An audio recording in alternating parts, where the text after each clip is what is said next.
He was the most qualified black officer in America, on track to become its first general. But when World War I began, the Army suddenly declared him medically unfit and forced him to retire. But was he actually unwell? June 1918. A 53-year-old man climbs onto his horse in Wilberforce, Ohio, preparing for a journey that would take him nearly 500 miles to Washington, D.C. His body was supposedly too weak for military service, his blood pressure too high, his health too compromised. But Colonel Charles Young had something to prove, and for the next 16 days, he would ride through the heart of America to show them all exactly how wrong they were. Charles Young was born into the chains of slavery on March 12, 1864, in Mays Lick, Kentucky. His parents, Gabriel and Arminta, were enslaved when he entered the world. But his father refused to accept that destiny. In early 1865, as the Civil War reached its final violent conclusion, Gabriel Young made a decision that would shape not just his life, but the trajectory of his son's future. He escaped across the Ohio River to Ripley, Ohio, and enlisted in the 5th United States Colored Heavy Artillery Regiment. When Gabriel was honorably discharged in 1866, he returned to Kentucky and moved his family north to Ripley, a town known for its abolitionist history and its role in the Underground Railroad. Here, young Charles grew up surrounded by stories of resistance, of men who had fought for their freedom. His mother, Arminta, remarkably educated for someone who had been enslaved, instilled in her son a hunger for knowledge. Charles excelled in school, particularly in languages and music. By the time he graduated from Ripley's Integrated High School in 1881, he stood at the top of his class. But excellence, as Charles would learn, meant little in an America still wrestling with what it meant to be free. In 1883, at his father's urging, 19-year-old Charles Young took the entrance examination for the United States Military Academy at West Point. He scored second overall. When the first-place candidate withdrew, Young received his appointment from Ohio Congressman Alphonso Hart. On June 10, 1884, he reported to West Point, becoming only the 9th African-American ever admitted to the academy. What awaited him there was a special kind of torment that white cadets would never know. At West Point, there was a practice called silencing. It was psychological warfare disguised as discipline. Black cadets were ostracized completely. No social interaction, no study groups, no casual conversation. White cadets, and in many instances, faculty members, participated in this collective effort to break the spirits of black students. They spoke to them only when officially required to do so. The goal was simple: make them so isolated, so miserable, that they would resign. Young entered West Point with one other black cadet, John Hanks Alexander, who had entered the previous year. The two became roommates, a small island of companionship in a sea of hostility. But even that wasn't enough to shield Young from the daily cruelties. His only other social interactions came from conversing in German with the black shoeshines at the academy, men who worked there but weren't subjected to the same vicious social isolation. Young struggled with mathematics and had to repeat his first year. Later, he would fail an engineering class in his final year, nearly missing graduation entirely. But here, something remarkable happened. George Washington Goethals, the Army engineer who would later direct construction of the Panama Canal, was Young's engineering instructor. Goethals saw something in Young that his fellow cadets refused to acknowledge: potential, intelligence, humanity. He tutored Young throughout the summer of 1889, ensuring he passed the exam. In August 1889, Charles Young became the third African-American to graduate from West Point. There was no ceremony for his achievement, no applause. The institution that had tried so hard to break him simply commissioned him as a second lieutenant and sent him on his way. It would be 47 years before another black cadet graduated from the academy. Young was first assigned to the 10th U.S. Cavalry, then to the 9th U.S. Cavalry, both part of the legendary Buffalo Soldiers regiments. These all-black units had distinguished themselves on the western frontier, earning respect through their courage and discipline. But Young's assignments revealed another truth about military service for black officers. He would spend his entire career in a carefully constructed cage. From 1889 to 1890, he served at Fort Robinson, Nebraska. From 1890 to 1894, at Fort Duchesne, Utah. Then, in 1894, he was assigned to Wilberforce University in Ohio to lead the military science department. The pattern was already emerging. Black officers were rotated through a limited circuit of assignments that ensured they would never command white troops. At Wilberforce, Young befriended W.E.B. Du Bois, who taught classics at the university. The two became close, bound by their shared understanding of what it meant to navigate a world determined to limit their potential. Years later, Du Bois would write of Young, "The life of Charles Young was a triumph of tragedy. No one ever knew the truth about the hell he went through at West Point. He seldom even mentioned it. The pain was too great." When the Spanish-American War erupted in 1898, Young was promoted to Major of Volunteers and given command of the 9th Ohio Infantry Regiment, a black unit. Despite its name, the regiment was only battalion-sized with 4 companies. The war ended before they could be sent overseas, but Young had proven something crucial. He could lead. After the war, Young returned to the 9th Cavalry with his regular Army rank of First Lieutenant. He was promoted to captain in 1901, becoming the first black officer in the regular army to achieve that rank. His career took him across the American Empire. He served in the Philippines during the Philippine-American War. In 1903, he commanded a black company at the Presidio of San Francisco. That same year, Captain Young received an assignment that would make history, acting superintendent of Sequoia and General Grant National Parks. At the time, the U.S. Army administered all national parks, and Young became the first African-American to serve as a national park superintendent. Previous superintendents had struggled to make progress in the parks. Funding was limited, work seasons were short, and the challenges were immense. In the 3 summers before Young's arrival, barely 5 miles of road had been constructed, but Young approached the assignment with characteristic determination. He started work earlier than previous superintendents, immediately sending troops to all park access points to stop poaching and illegal grazing. He coordinated with the local landowners, building relationships where others had failed. Under Young's leadership, his troops accomplished more in one summer than had been done in the previous 3 years combined. They completed a wagon road to the giant forest, home to the world's largest trees, and built a road to the base of Morro Rock. Over 11 miles of new roads were constructed, and more than 18 miles of trails were improved. His all-white road crews respected him. The local townspeople admired him. They wanted to name a tree in his honor. Young declined. He told them if they still wanted to honor him in 20 years, he would consider it. Instead, he suggested they name a tree after Booker T. Washington. They did. It would take 100 years for a tree to be named after Young in that park. After Sequoia, Young's career continued its exceptional trajectory within its carefully limited bounds. In 1904, he became the first African-American military attaché, appointed to serve in Haiti and the Dominican Republic. He was fluent in French, Spanish, German, Latin, and Greek. He was an accomplished musician who played piano, violin, and guitar. He wrote a book titled The Military Morale of Nations and Races, published in 1912 and dedicated to Theodore Roosevelt. In it, he challenged prevailing theories about racial character, using history and social science to demonstrate that all races possessed military capability when given proper opportunity. In 1912, Young was appointed military attaché to Liberia. He spent 3 years advising the Liberian government, supervising infrastructure construction,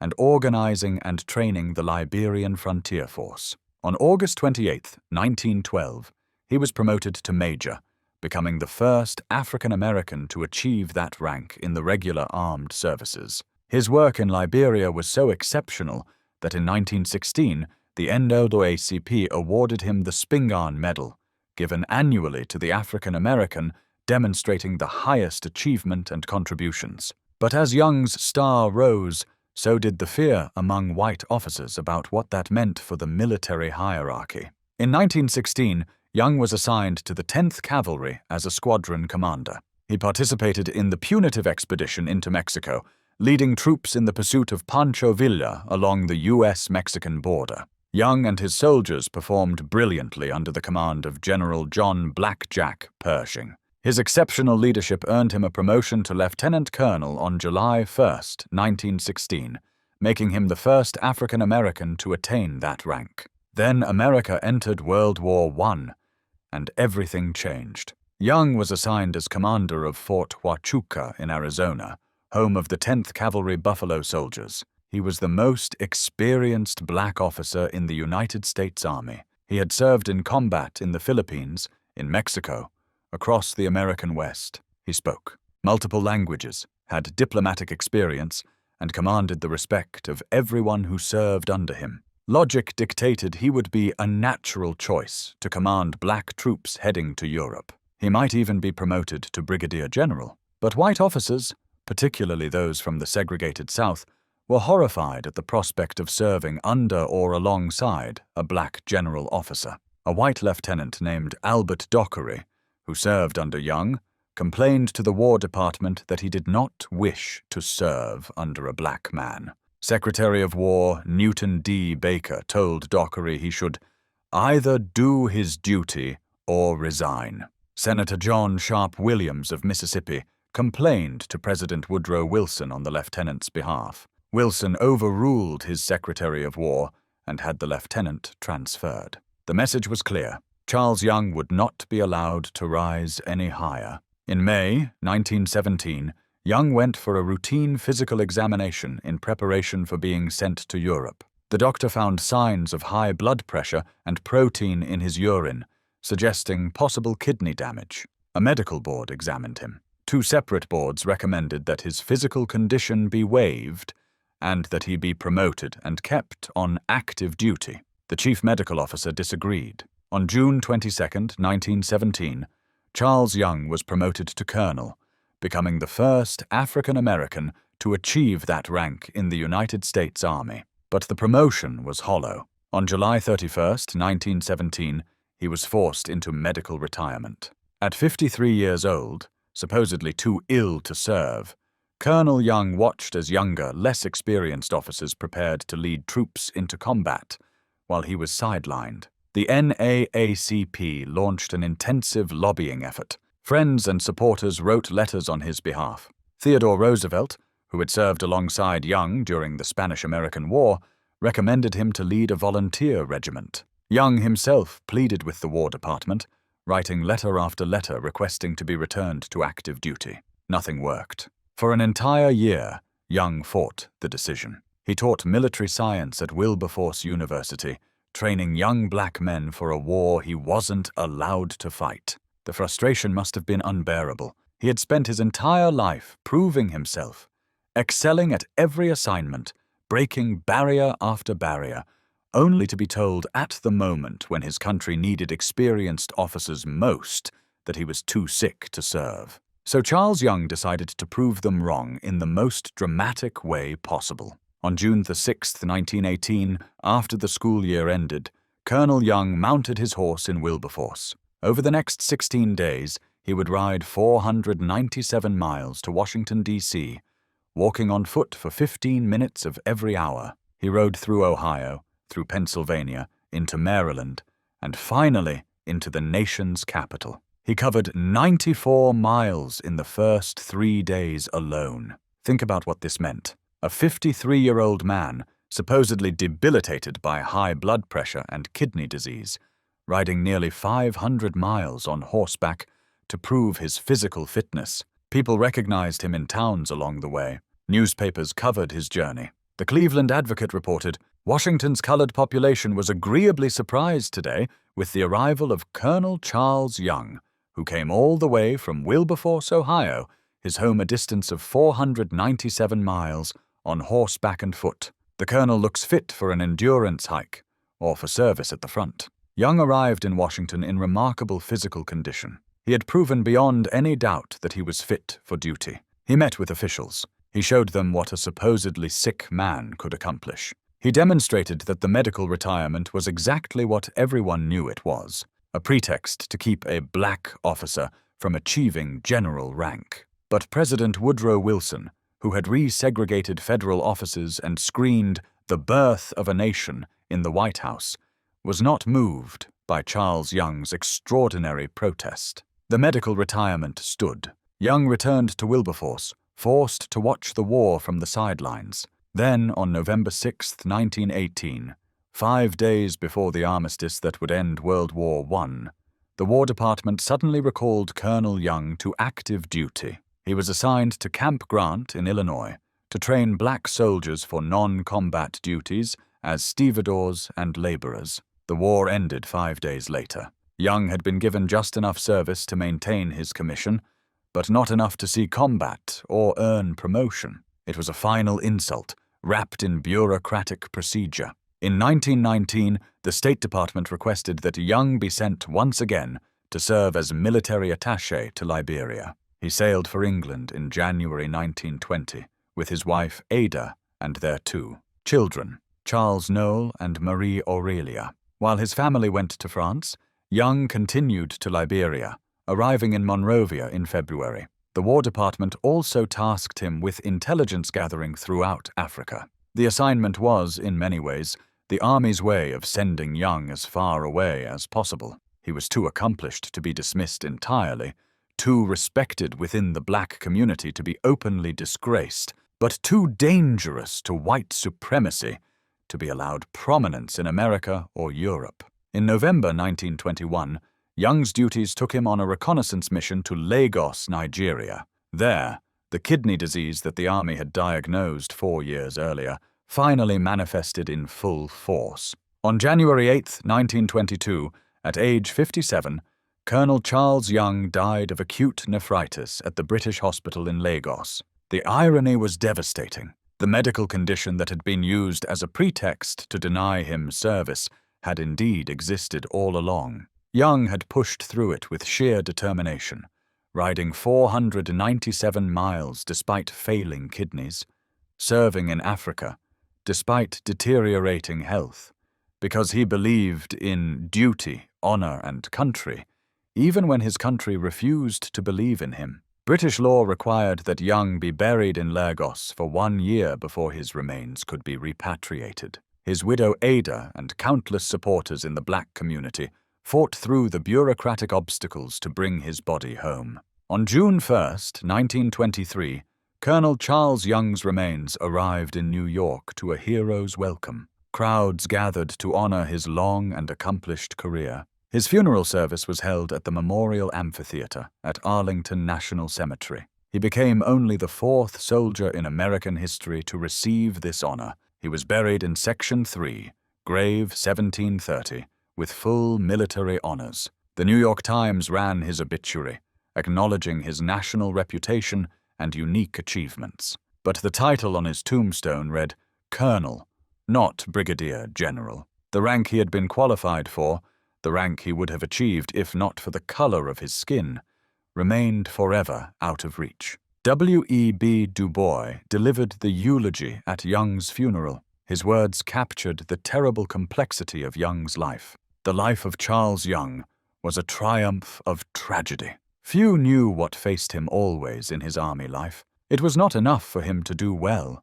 He must always do better, and so much and so conspicuously better as to disarm the scoundrels that ever trailed him. He lived in the army surrounded by insult and intrigue, and yet he set his teeth and kept his soul serene and triumphed. Du Bois spoke of how Young had to be perfect, always, because any mistake would be used as evidence against all black officers. He described how Young had to endure insults with grace, because reacting would be seen as proof that black men couldn't handle command. He talked about how white officers who should have saluted Young instead pretended not to see him, and how Young simply carried on, refusing to let hatred break him. Du Bois also noted the bitter final assignment. They sent him to the Fever Coast of Africa. They ordered him to make roads back in the haunted jungle. He knew what they wanted and intended. He could have escaped it by accepting his retirement from active service,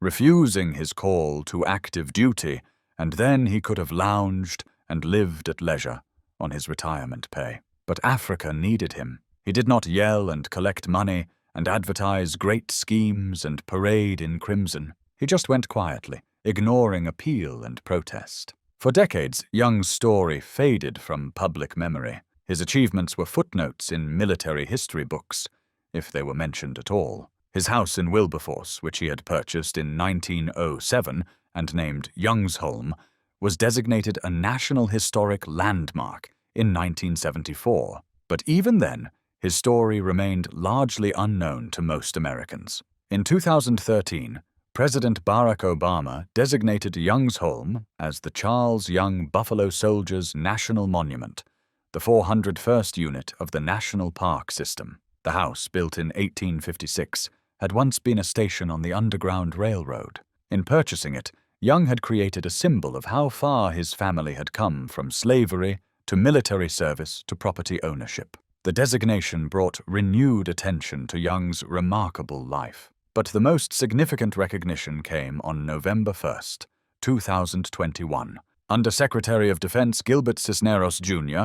approved a request from Kentucky Governor Andy Beshear to posthumously promote Colonel Charles Young to Brigadier General. On April 29, 2022, exactly 100 years after his death, a promotion ceremony was held at the United States Military Academy at West Point, the place where Young had endured years of torment to earn his commission. Charles Young's great-niece, Renata Young, attended the ceremony. She told reporters, "This promotion was a long time coming and overdue. You can't imagine how many times over the years military officials, various White House staffers told me this promotion could not be accomplished. Our family doctrine says don't give up.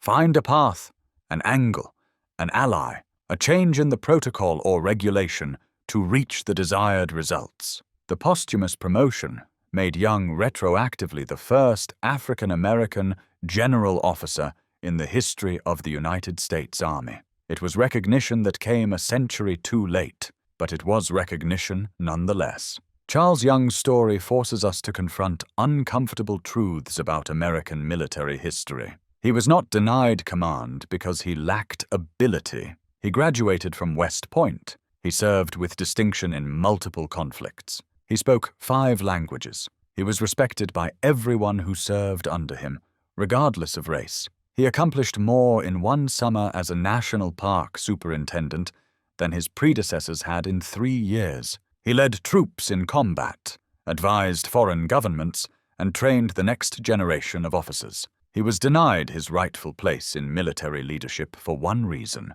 the color of his skin. The Army's forced medical retirement of Young in 1917 was part of a larger pattern of systematic exclusion. During World War I, approximately 380,000 African Americans served in the U.S. military, but the Army worked deliberately to prevent the development of a black officer corps that might challenge racial hierarchies after the war. Young should have commanded the Fort Des Moines training facility for black officers, but that position was given to white officers instead. Many black officers who were trained were subsequently pushed out of leadership positions or denied combat assignments. The Army's treatment of Young sent a clear message. Excellence didn't matter, achievement didn't matter, dedication didn't matter. When it came time for a black officer to rise to the highest ranks, the institution would find a way to stop it, whether through medical pretexts, administrative roadblocks, or simple refusal. Young understood this. He understood it when white cadets silenced him at West Point. He understood it when he was rotated through limited assignments that kept him away from commanding white troops. He understood it when his protest ride to Washington failed to change anyone's mind. He understood it when they sent him to Africa while the war raged in Europe. And yet he persisted. He pursued excellence not because it would guarantee fair treatment, but because he believed that future generations of black officers would need examples to follow. He needed to prove that it could be done, that a black man could graduate from West Point, could command troops, could serve with distinction, could earn every promotion through merit. In this, he succeeded. His career, despite all the barriers placed in his path, paved the way for officers like Benjamin O. Davis, Jr., who graduated from West Point in 1936 and went on to command the Tuskegee Airmen. It paved the way for Colin Powell, who became the first black chairman of the Joint Chiefs of Staff. It paved the way for every black officer who has served in the U.S. military since. But we must also remember what Young's story cost him. The psychological toll of being silenced at West Point. The frustration of being held back from commands he was qualified for. The humiliation of being forced into medical retirement when he was at the peak of his abilities. The bitterness of watching the war from the sidelines while less experienced officers led troops into battle. The exhaustion of having to prove himself over and over again, knowing that one mistake would be used to justify discrimination against all black officers who came after him. W.E.B. Du Bois called Young's life a triumph of tragedy, and that description captures something essential. Young triumphed in that he achieved more than almost any black officer of his generation, broke barriers that had seemed unbreakable, and created a legacy that would inspire future generations. But it was tragic that he had to fight so hard for opportunities that white officers received automatically. Tragic that his abilities were constrained by racism. Tragic that he died without receiving the rank he had earned. Tragic that recognition came only in death, a century later, when the wrongs could be acknowledged but never corrected. Today, African Americans make up more than 20% of active duty Army members. The military has become one of the most integrated institutions in American society. Black officers serve at every rank, including general, officer positions that Young was denied. The path that seemed impossible in 1917 has become routine, but that progress didn't happen naturally. It happened because men like Charles Young refused to accept the limitations placed on them. It happened because Young endured years of isolation and discrimination to graduate from West Point, proving that black men could succeed in military education. It happened because Young excelled at every assignment despite knowing the system was designed to limit his advancement. It happened because Young rode 497 miles to demonstrate that the obstacles placed in his path were pretexts rather than legitimate concerns. The story of Colonel Charles Young is not just a historical footnote about discrimination in the military. It's a story about the price of being first, the burden of representing an entire race, and the exhausting work of proving humanity to people determined not to see it. It's a story about institutional injustice, about how even the most capable individual could be stopped by systemic racism. And it's a story about perseverance, about refusing to quit even when every institution stands against you. When Charles Young was buried at Arlington National Cemetery in 1923, his tombstone simply read Young. That single word on the reverse side of his marker was perhaps more fitting than any elaborate inscription could have been. In life, Young was always becoming, always striving toward a future that America refused to grant him. In death, his name alone stands as testament to what could have been, what should have been, and what systemic racism prevented from being. The posthumous promotion to Brigadier General in 2022 acknowledged what everyone who knew Charles Young understood during his lifetime. He had earned that rank and more. But acknowledgement, however meaningful, cannot restore the years of service he was denied, the commands he was not allowed to lead, or the opportunities that were taken from him because white officers could not accept the idea of a black general. Charles Young's story matters because it reveals how injustice operates not just through violence or explicit hatred, but through bureaucratic procedures, medical pretexts, and institutional barriers. It matters because it shows how excellence can be acknowledged while still being constrained, and it matters because it demonstrates the human cost of racism, the psychological toll of being exceptional in a system designed to keep you ordinary. 100 years after his death, we can finally call him Brigadier General Charles Young, but we must also remember Colonel Charles Young, the man who rode 497 miles to prove what should never have needed proving, who endured decades of discrimination while maintaining his dignity and dedication, and who paved the way for generations of officers who would follow. His life was indeed a triumph of tragedy, and both parts of that description demand our attention and our remembrance.